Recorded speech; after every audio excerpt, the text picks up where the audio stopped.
Chers collègues, chers amis, bonjour. Bienvenue dans ce Talks About Gas qui a été introduit par Bjorn récemment. Dus welkom naar deze talk about gas. Misschien veiligheidsvoorlichting in geval van een probleem.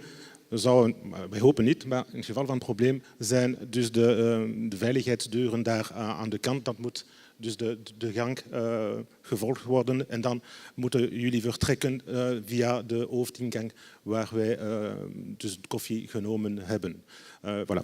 Ceci étant, TAG, ceux qui déjà nous suivent déjà depuis quelques années dans le cadre de ces manifestations où on parle du gaz, savent qu'on appelait ça avant le gaz D. Quand l'équipe de marketing est venue avec l'idée d'appeler ça TAG, après une première surprise, on s'est dit, mais finalement, c'est pas une mauvaise idée, et certainement pour deux raisons. D'abord parce que hashtag tag, si ce n'est que on peut mettre le tag Talks About Gas, mais le hashtag tag, c'est quelque part, le hashtag, c'est un élément qui concentre les discussions. Hein. On parle du hashtag je m'ennuie ce soir, qu'est-ce que je vais faire, le hashtag quelle est la meilleure pizza du monde, ou le hashtag climate change, ou hashtag MeToo, pour être un petit peu plus sérieux au niveau des hashtags. Ça, c'était la première raison. La deuxième raison, c'est que fondamentalement, le hashtag est au centre de ce qui bouge, de la modernité. Et c'est vraiment dans ce secteur-là aussi qu'on se trouve actuellement. Le gaz doit à tout moment se réinventer, se réimaginer. Je veux dire, le gaz d'hier n'est certainement plus le gaz d'aujourd'hui et encore moins le gaz de demain. Et c'est dans ce contexte-là qu'on a voulu vraiment mettre cette journée, d'où ce concept de tag. On a aussi, we hebben ook dus dat willen iets nieuw maken. Dus wij stelden vast dat de eerste rij in de conferentie zijn altijd leeg.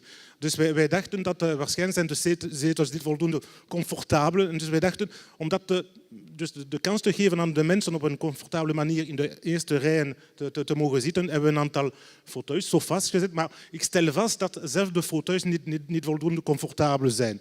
Dus ik raad jullie aan, dus tijdens de pauze en zo verder, om dus toch dus de sofa's te testen. Jullie gaan zien dat het is ook zeer comfortabel.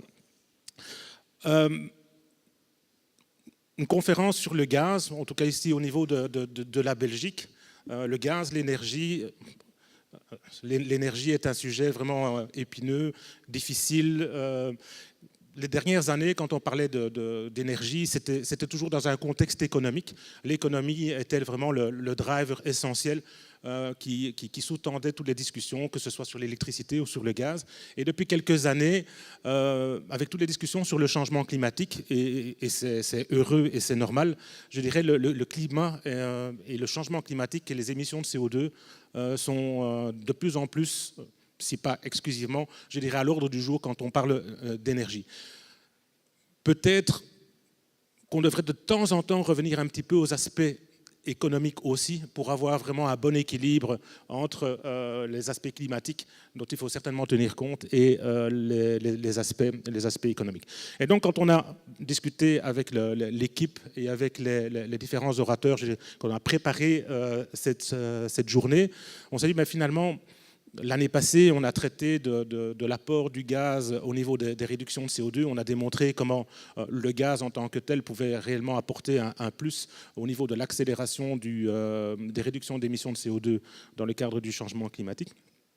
Bien, cette année-ci, on s'est dit, peut-on aller plus loin et se dire, finalement, le gaz a toujours sa place. Pour rappel, quand même, en termes d'énergie, le gaz naturel est certainement l'énergie fossile qui produit le moins de CO2, ça c'est bien connu. Mais d'un autre côté, transporter l'énergie, transporter le gaz naturel est 10 fois moins coûteux en termes d'infrastructure que par exemple transporter l'électricité. Ça c'est un fait indéniable avec lequel il faudra à un moment donné, je dirais, tenir compte. D'où la raison pour laquelle, je dirais, le secteur gazier qui sans cesse souhaite se renouveler, met l'accent ces dernières années sur l'aspect innovation avec les pompes à chaleur, les piles à combustible qui effectivement apportent en termes d'efficacité énergétique un plus par rapport aux traditionnelles chaudières ou chaudières à condensation.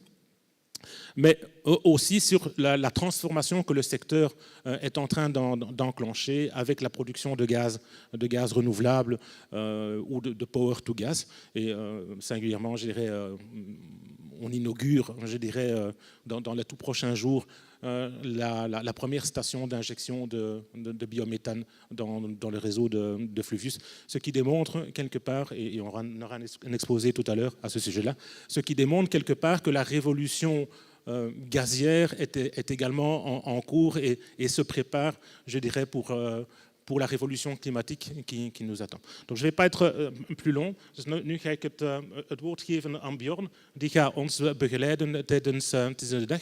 Wij hebben geprobeerd dus een zeer boeiende agenda voor te bereiden en ik hoop dat jullie gaan iets leren tijdens de dag. Bedankt voor jullie aandacht en tot straks.